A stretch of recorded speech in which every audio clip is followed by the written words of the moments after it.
session, we're still trying to figure out things here and there. But for the first session, we have two amazing speakers sharing about AI topics today. So Weilie and Jing will share today. Jing will start with about how to kickstart your AI portfolio. Just to let you know, each sharing will be 20 minutes max, and at the end of the session, we will allow for Q&A. You can post your questions as well on the chat. This mentorship program is for mentee, but also available for the public, so anyone can join. The session is recorded, just so you know, and will be posted on our website as well. Important to know, this program would not be available without the support of Meta. Meta has been very helpful in the logistic for this program. So just a shout out to Meta. And I'm not going to take more of your time. I'll directly hand it over to Wei Jing to share for this first session. Thank you very much for joining, guys. Thank you, Vincent. Give me a moment. I share my slides. While you share, I think it's quite funny. There's a lot of AI note takers coming in the attendance. So I guess at one point we'll have more note takers than actual attendees. Okay.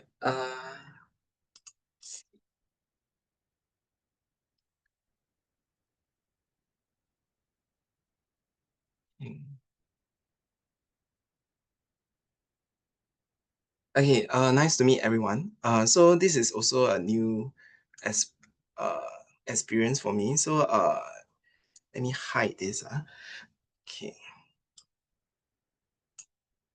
Okay, so basically I'm going to share about how to kickstart an AI portfolio.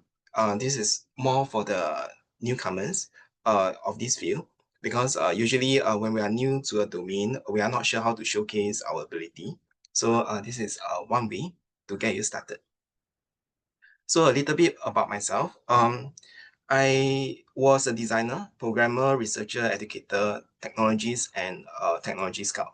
So I actually swapped a few roles over the past 20 years. So previously I was with Duke NUS, Singapore Power, just to name a few. Currently I'm with ITE. I'm teaching app development there to groups of 16 to 20 plus years old. So my background is in multimedia, software, game development, and AI systems. Some of the past AI project, just to give an understanding where I'm coming from for the sharing of AI topic. So I was mainly a tech assessor, assessing emerging technologies, and also doing a bit of design of education adaptive curriculum kind of technology prototype. In ITE, I also teach certain AI topics, expose the children to AI technologies to support their information research activity, and also mentor some of the AI projects, such as chatbots. So to help them participate in competition and give them some exposure and confidence. Integrating APIs to existing to new software designs, computer visions. Yeah, so these are some of the areas that I usually try to mentor kids in. So what is a portfolio? So to me, a portfolio is a visible compilation of skills and knowledge. And usually I will start with the definition, because for most tech people, most of us, we are interested in the technical build out of our skills and knowledge.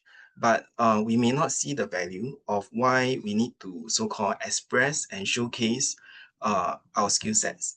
So when we are building ourselves, right, we follow instructions. When we are learning things, we start to be aware of the resources and methods in our domain. We start to have confidence. When we take tests, when we do projects, we adapt this kind of knowledge at work to sharpen our ability. Then we dare to try something new invent something new and break our limits. So this cycle is something that once we gain this knowledge and skills, is something that nobody can take away from us. But when we need to find jobs, when we need to showcase ourselves to apply for higher education, we still need to so-called highlight certain achievement so that we can stand out from the crowd. So in this case, certain of the ways that people will showcase their ability, the visible part of the iceberg will be their degrees and diploma certification, their portfolios, any awards, any competition that they take part in, and any other external kind of contribution to society.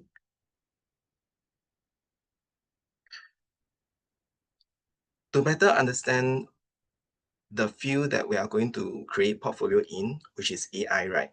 So to me, AI is a cross-disciplinary domain that is made up of contributions from a few human knowledge domains such as philosophy. Way back when people ask, can machine learn, think and reason? Mathematics, psychology, neuroscience, economics. How do we find value in technology, in commercializing technologies? Computer engineering, computer science. These two create the body and the software to house AI and linguistics. So within AI itself, it can be applied to a lot of domains. There are also multiple disciplines that we can explore to strengthen our ability. So in this case, when we do a portfolio, we will need to pick where and which discipline we want to showcase. So in terms of portfolios, some of the questions that we need to first start to ask is, where do we host our portfolio? How do we package and deliver it? So currently in this era, there is actually quite a few ways that we can showcase ourselves. One way is we can use Word document or PowerPoint slides and take snapshots of our existing projects in the AI space, such as building a dashboard or web scraper. We can do a video blog or walkthrough of how we accomplish certain projects and workings. We can build a website to showcase our work and participate in platforms and communities. So just to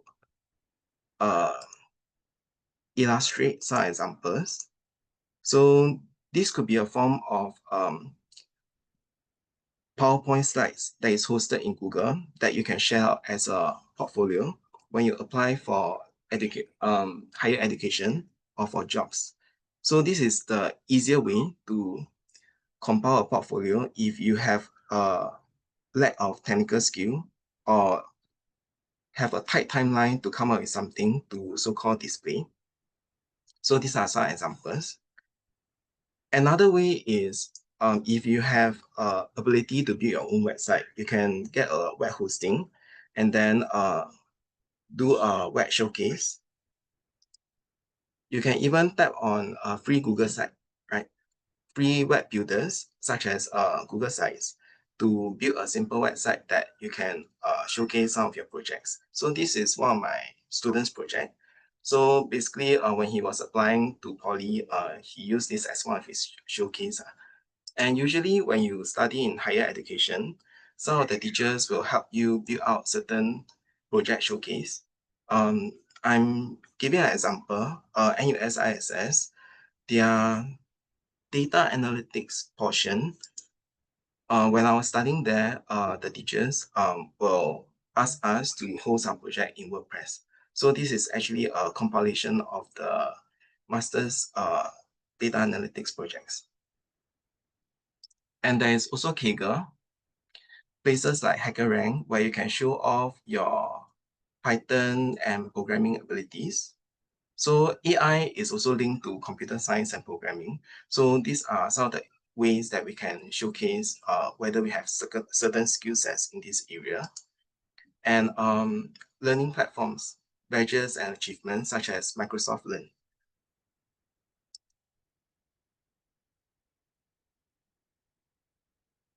So in terms of ideas for AI portfolio, AI is a broad umbrella of skill sets. So there is quite a lot of pathway that we can develop ourselves. If you are going the data analyst route, which is a blend of statistics and data analytics, one of the projects that you can do is data visualization kind of project using Tableau or Power BI. So it's not too difficult, but not so easy. And for Tableau, you can showcase your project in public Tableau.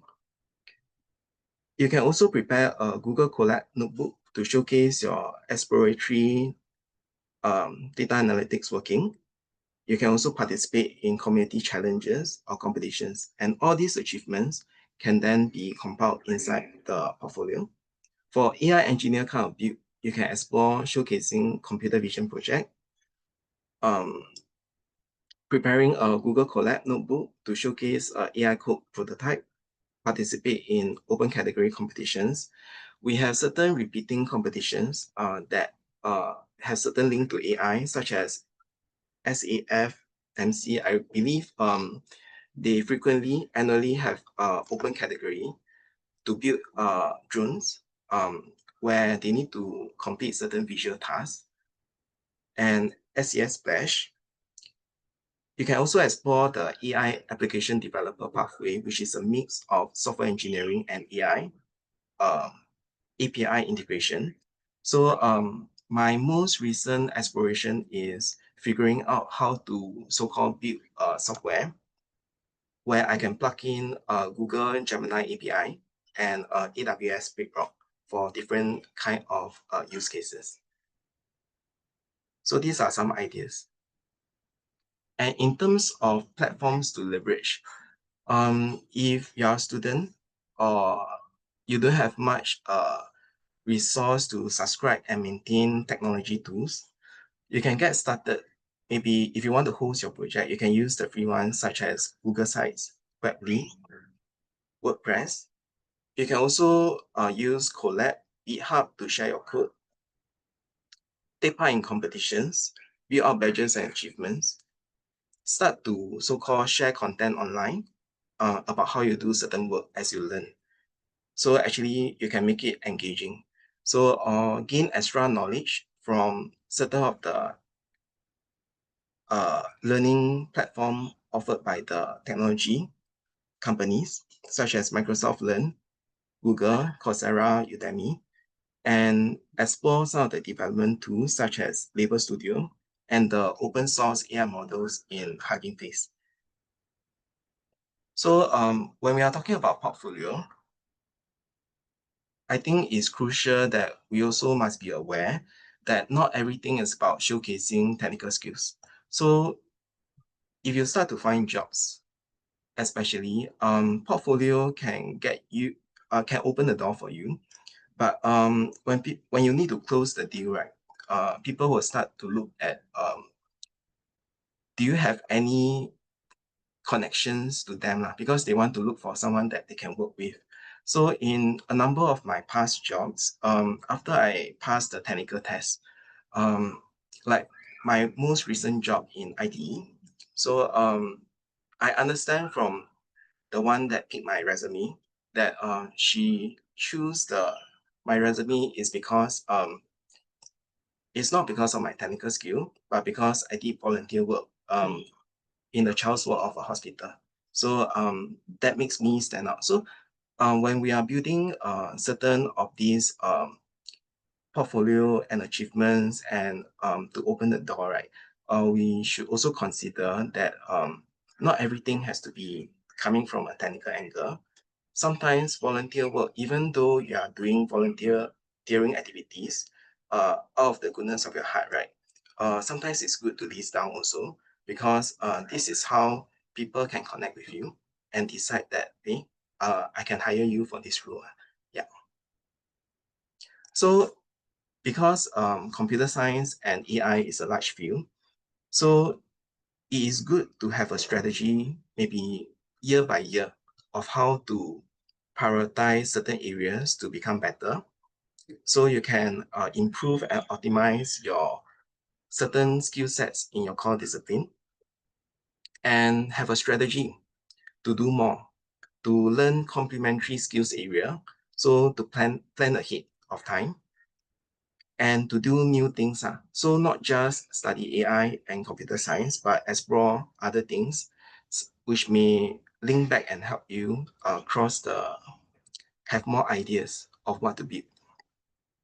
So this is one of the way that I help to guide the kids when they plan for their own self-build acquisition of knowledge and skills to do it over time. So this is some templates that I did for them that I'm sharing here that you can take a look at to see whether it can help you. Yeah. So this is the end of my presentation.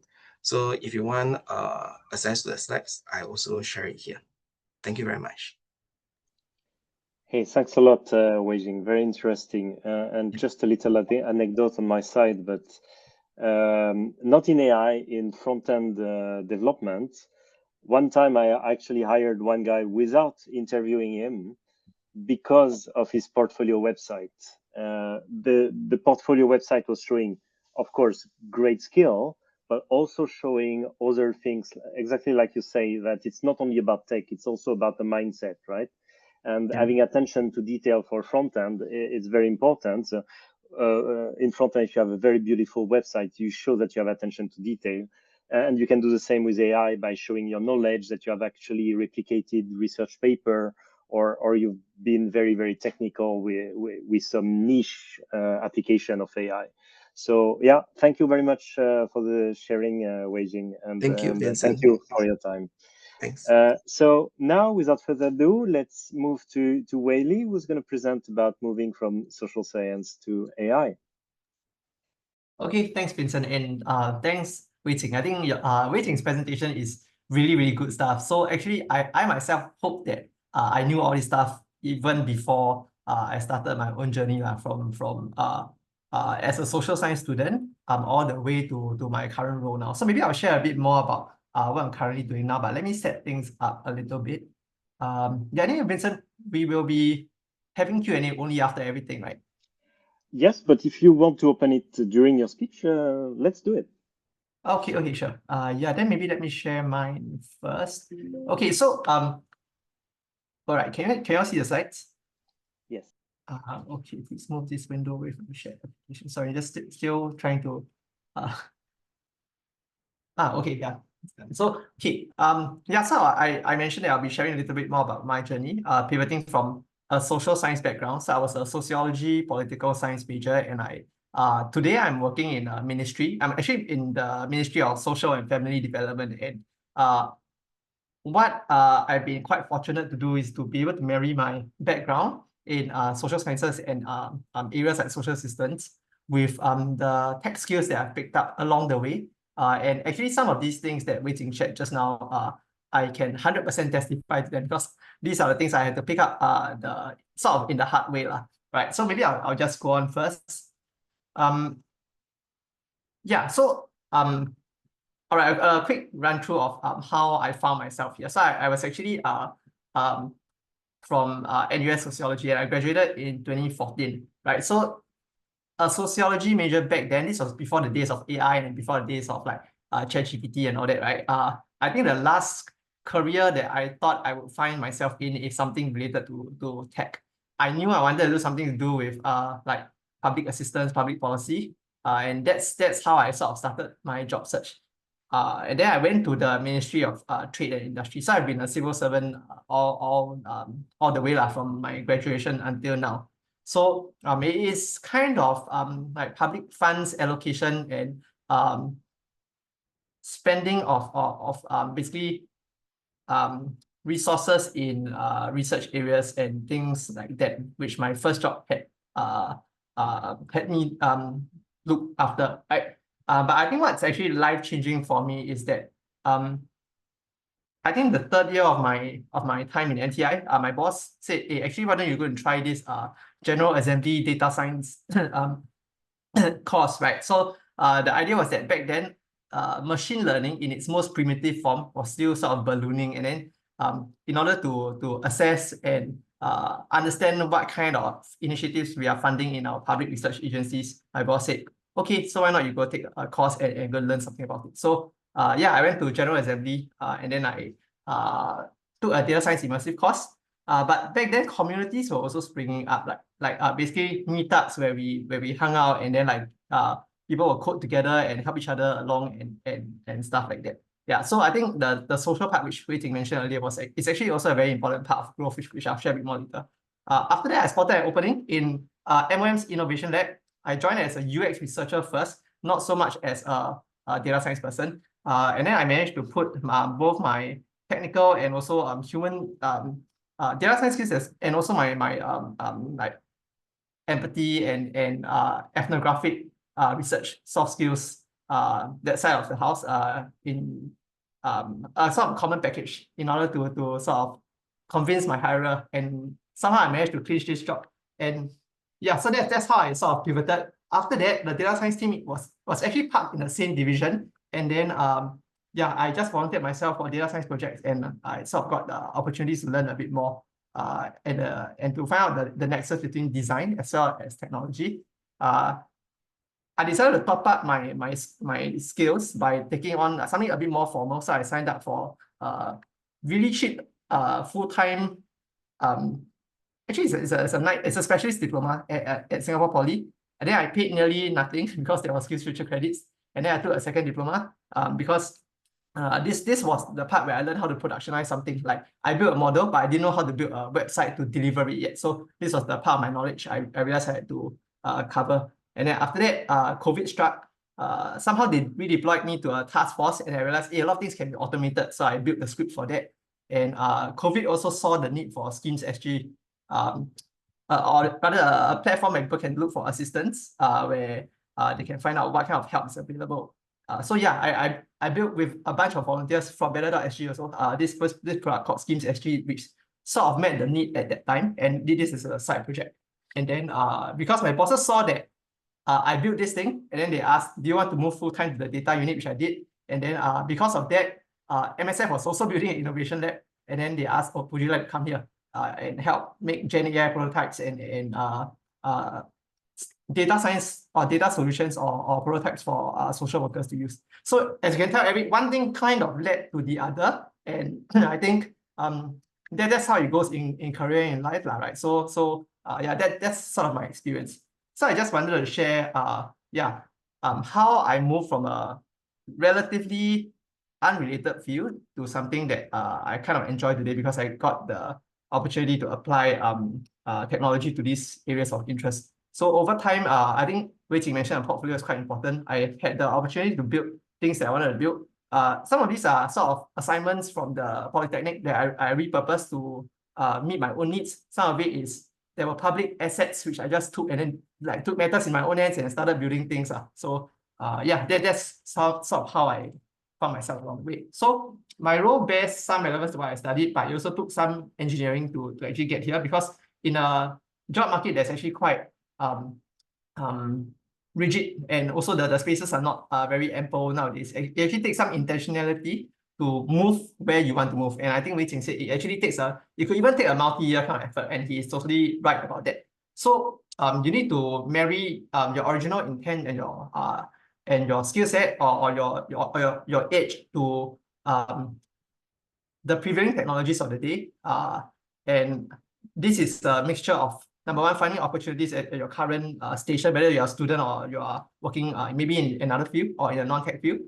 Creating something out of nothing, which this writer called Naval Ravikant, he calls it permissionless leverage, because you don't need anybody's permission to build anything and to showcase actually what you are capable of. Whereas at work, your boss has to sort of approve you in order has to give you approval to build this thing. Whereas if you build it from an external standpoint, you actually don't need that. And also, lastly, formal or structured learning opportunities. Yeah. Okay. So yeah, I'm here to answer your questions. Later on, okay. So things like how a career transition feels like, how do I manage to change careers without taking on risk? How did I manage to build on what I learned? And how did I overcome the lethargy or the inertia of learning? Right. So just a very quick yeah, how did I build on my own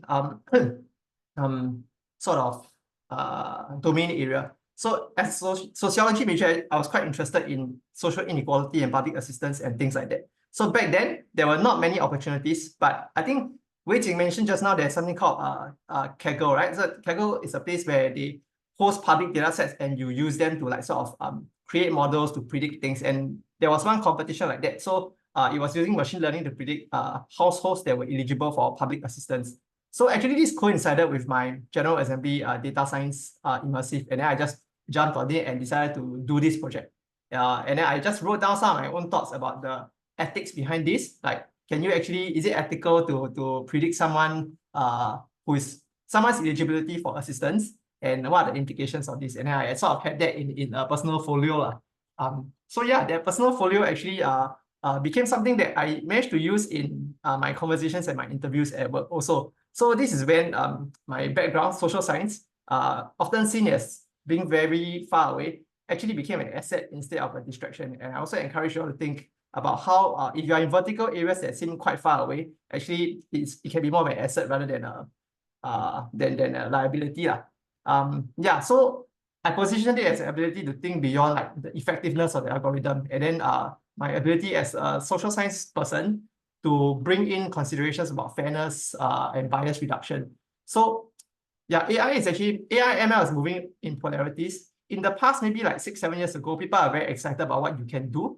But today, I would say the sort of wave of excitement is about what you should not do but how you should regulate the space. And I think a lot of that kind of reticence requires a good dose of domain knowledge, which if you are looking to pivot, you can also bring that in order to your interviewers and prospective employers. So another ability to another thing is the ability to productionize or build something out of nothing. I think Weilie also mentioned earlier, it's key to demonstrating that you are resourceful, you are able to take initiative to find things out yourself. And when you dig deep into your own domain, there are a lot of public assets. There are like data sets, there are boilerplates, things that are on the public internet that you can also, if it's legal, like scrape yourself and build your own like sort of data set for visualizations for products like that. So yeah, this was one of the examples where I volunteered a lot in low-income rental estates, and it was very difficult to find schemes. So then actually with the help of Better.SG, I managed to find a group of like-minded people, and then we just came together to build a crowdsourced database of assistance schemes, and then we added a semantic search layer on top of it. So then the thing, I'll not play the video now, I'll just share the link to it later. Yeah, so this was what the tool was able to do. Oh, sorry, it's actually playing.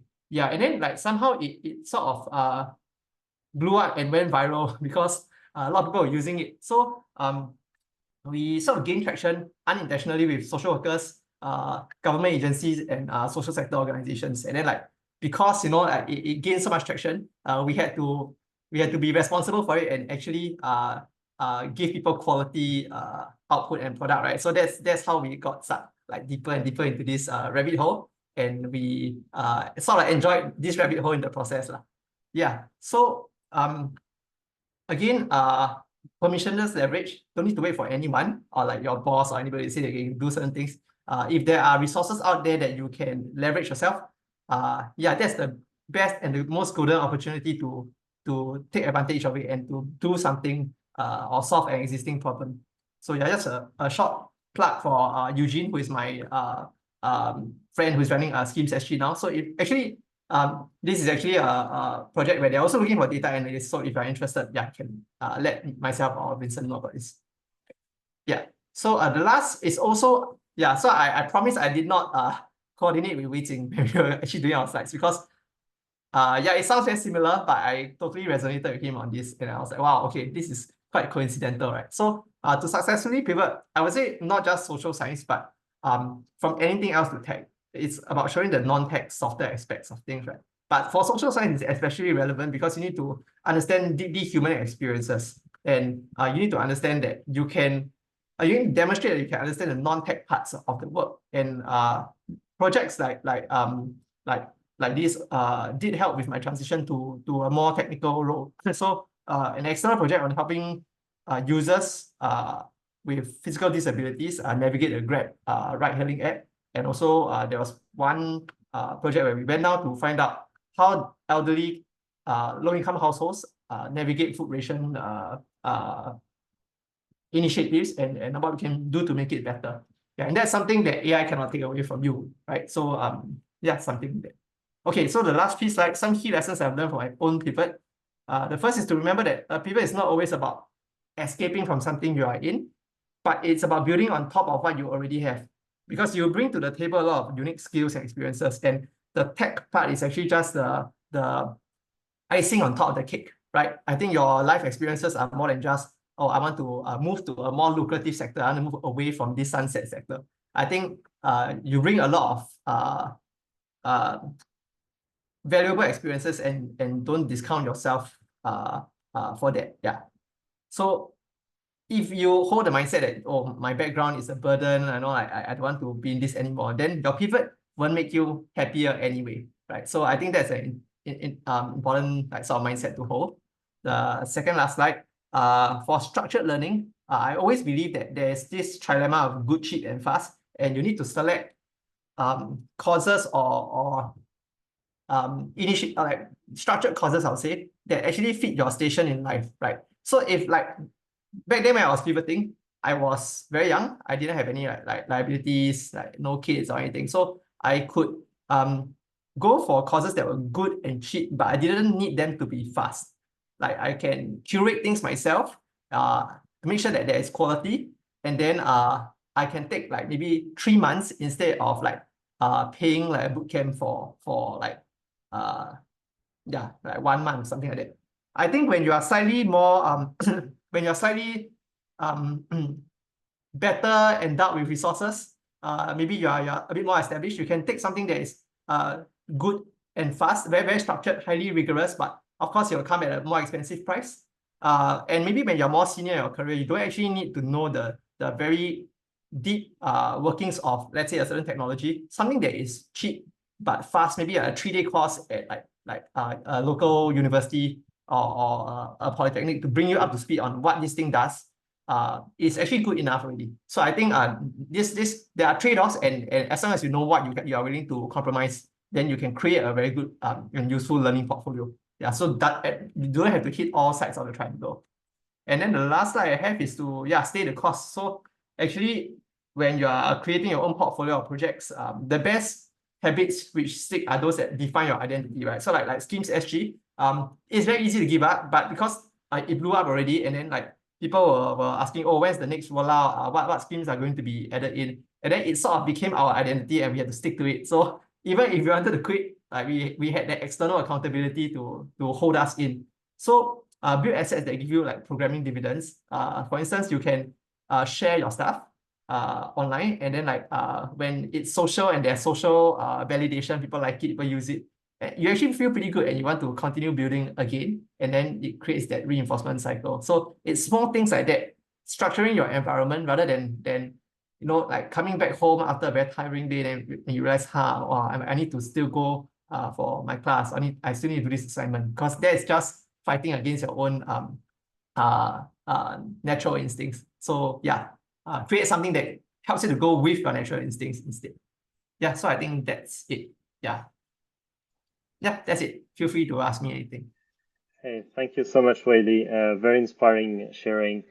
And I remember, when was it? 2018, Schemes.SG, was that? 2019. Yeah, 2019. Yeah. 2019, there was no vector database, there was no ChatGPT, and you were using BERT as a embedding model at that time. And we had to recreate the embeddings of each and every scheme every time you were adding a scheme to the Excel sheet. So that was actually pretty advanced by the time, and it was working quite well. Like if you were putting like hamburger, it was finding schemes about diabetes. So already we had assistance from GenAI, kind of the ancestors of GenAI. So if anyone have any question, raise your hand. Otherwise, there is one question that was from Nurazar. Simple question, in your opinion, is AI overhyped or underhyped? He thinks front-end dev is dead and that they have to learn backend. It's pretty pretty straightforward, right? But is it overhyped or underhyped? Oh, is that for me or for Yeah, sure. both of us? Go ahead. Wei Jing, you already answered by writing, but go ahead, Weilie.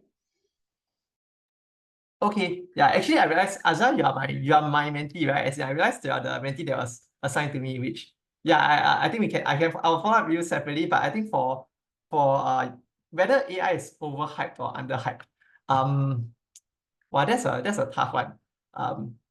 I think there are ways in which it's overhyped, and then later on, may not be so soon, there may be an instance that will come that it's underhyped, right? And these cycles take place in like maybe decades, like 10, 20 years. Like 1980s, it's AI winter, right? So right now, there are a lot of things that are being promised. We don't know whether it can be done or not. But I think taking the idea of mean reversion, just being realistic about it, just knowing like what value you can provide, you will not go wrong. Like always thinking of the use case when you build AI tools and showing to employers or showing to prospective hirers that your focus is on the value. Yeah, that's an approach that won't go wrong, because in MSF or in ministries or anywhere else, I believe that's the thing we look for when we hire. Right? I think Wei Jing also mentioned like it's not the technical skill, it's more the focus on the value creation. Yeah. Front end dev is dead. They have to learn back end. Okay. My take on this. I used to tell like my team, right? Because they are pure data analysts, like they are literally the people who will do the embeddings, like Vincent mentioned, on like the BERT model, or like they'll create the cosine similarity and all that, right? And they'll calculate it. Today, you do not need to do that anymore, because like probably like Claude or GPT-4 can do that for you, right? I will say, if you can do more than one thing, it is always very powerful, even if that thing can be taken over by AI. So like for instance, building a model and then slapping on a front end while knowing what the user will feel like when using it. Each of these things individually can be AI away, but I will still hire this person because I know that this person is able to take all the different things to integrate together and give me something valuable. Yeah, but I agree with you. Increasingly, I wouldn't say either front end or back end alone. But if you just know one thing in your entire stack, it's getting a bit more dangerous. Yeah. Wei Jing, you've seen many students applying and potentially getting careers in government. So there's a question about that, asking if really winning or at least participating and ranking in Kaggle competition was a decisive factor in getting a position, or what would you say around Kaggle and similar? I won't be able to answer for hiring for government. But for me, I did hire intern in the past. So I did notice that some of the more technical interns, they did put their Kaggle achievements inside their resume. So especially for NUS and NTU interns, some of their resume is actually, even when they just graduate, it's actually quite a lot of things. So and the thing that impressed me actually is not the technical part, because when you start to choose the resume, after a while you choose the best, which is the technical skills that you're going to meet. Then after that you look at the extra things. So I noticed that some of them actually took part in ASEAN kind of software competition, that kind of stuff. Then those are the people that will be lifted up. So I'm not sure for ministry side how do they hire, but that the intern hiring back then was at a private organization for me. Yeah. So I would say Kaggle is good to showcase certain of the data skills, the journal, the Google Colab, all these you can share, showcase your technical skill. But maybe for government hiring, can ask Weilie. Yeah. Maybe Weilie has can provide some. Yeah. Okay. Sorry, I was typing the response to Azrina halfway. Yeah. Okay, yeah, I'll answer the Kaggle competition bit first. Wow. Okay, so I personally, I pivoted to data science in the time where general assembly boot camps can get you into Google.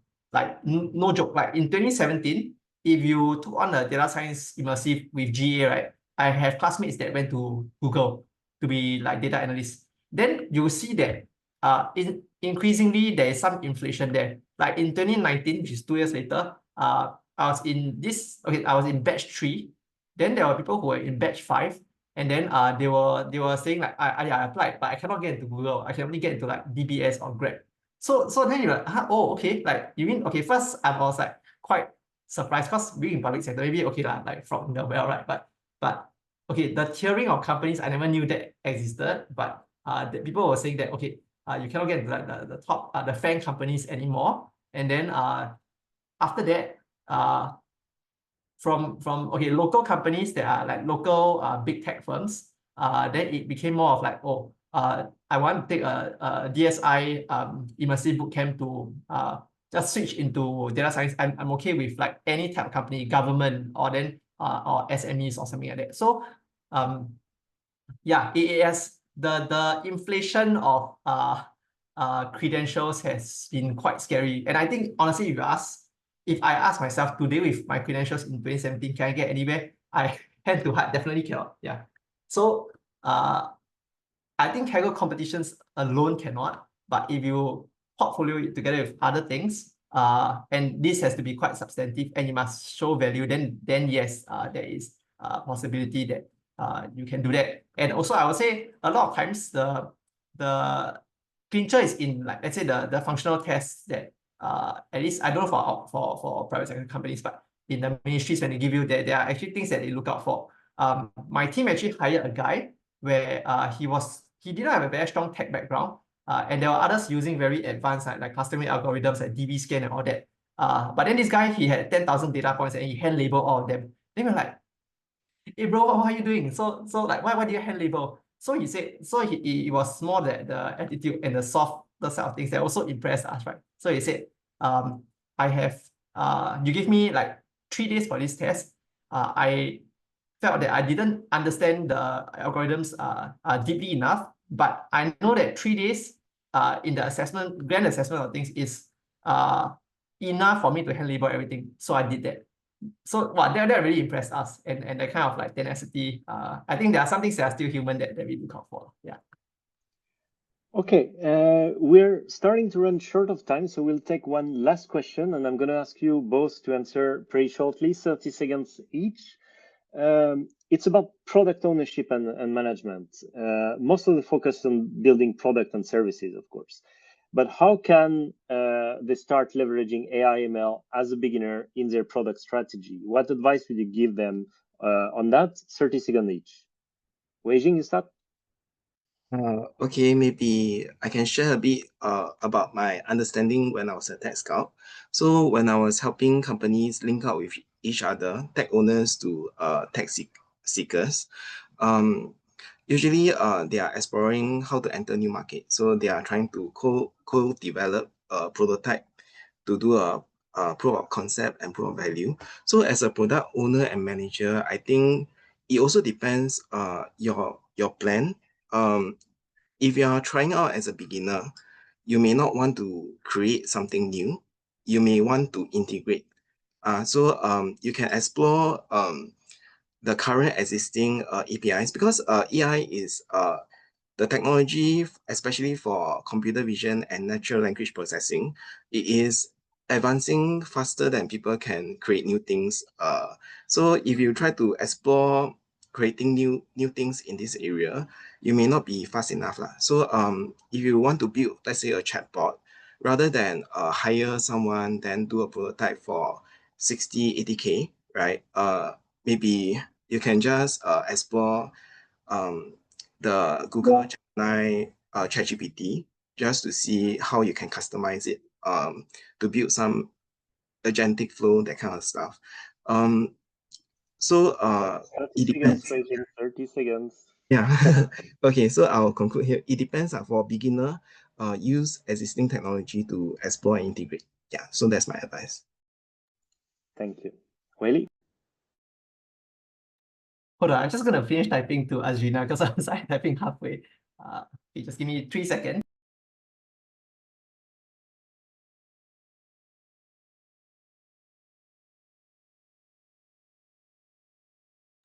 Okay, I'm done. Yeah, so I think the question below was something about being a product owner or manager, how most of our focus is on building products and services. So how do you then integrate or leverage AI ML, right? So I think leveraging ML is something that is not so new. I mean, there are a lot of ML-driven products or products that may not be AI or ML native, but they have AI or ML features when they were first being built, and they're still quite in the old paradigm of like, you know, you do things in an agile manner, you build something, and then like you add on features and stuff like that. I begin to feel this myself also, because I've also took approaches that are not so effective, and then I realized I learned the hard way later. Like a lot of products that if you want to create the central function to be AI, and these are AI native products, it is quite difficult to build something small or unrelated first, and then you put on AI as an appendage later, because sometimes it just doesn't gel together, your previous features and your AI related features. So that's why I added this newsletter. I think as a PM or PO, you might have heard of this before. It's a pretty good publication. So what I saw from this just as yesterday, which I really agree, is that AI products, the trickiness with them is that they are inherently non-deterministic, meaning even in ML, you could still know what inputs goes in, to some degree what inputs come out if your model is explainable. AI products are out of control in that sense. So firstly, if you want that out of controlness to be a core feature, then your product has a very good fit for leveraging AI in your entire product strategy. Then secondly is, once you've chosen the right use case, how do you go about it? And I think like later on in the article, it does mention, right, like there's this new paradigm called continuous calibration, continuous development, versus in the past it was CI/CD, continuous integration and continuous development. So in the past, you build something, it's new, you integrate, then you continue building again, and then it goes in a loop. Now it's actually you continuously calibrate the AI LLM behind it, and then you continue iterating and using and evaluating to see whether it gives you really weird edge cases. And yeah, I think that's I don't know if that's the way to go. That's something I'm inclined to try out in my next few products that I'm building in my current work role. Okay, so thank you very much to Jing and Weilie. We can clap virtually for them. Very interesting sharing today. Reminding you that the next session is in 2 weeks on the 3rd of September, if I'm not mistaken. The next session is going to be a bit more technical. We are going to have one sharing around serving large AI models. So a bit more of technology, deep tech in the sharing. Every 2 weeks, the topic will be different. The presenters will be different.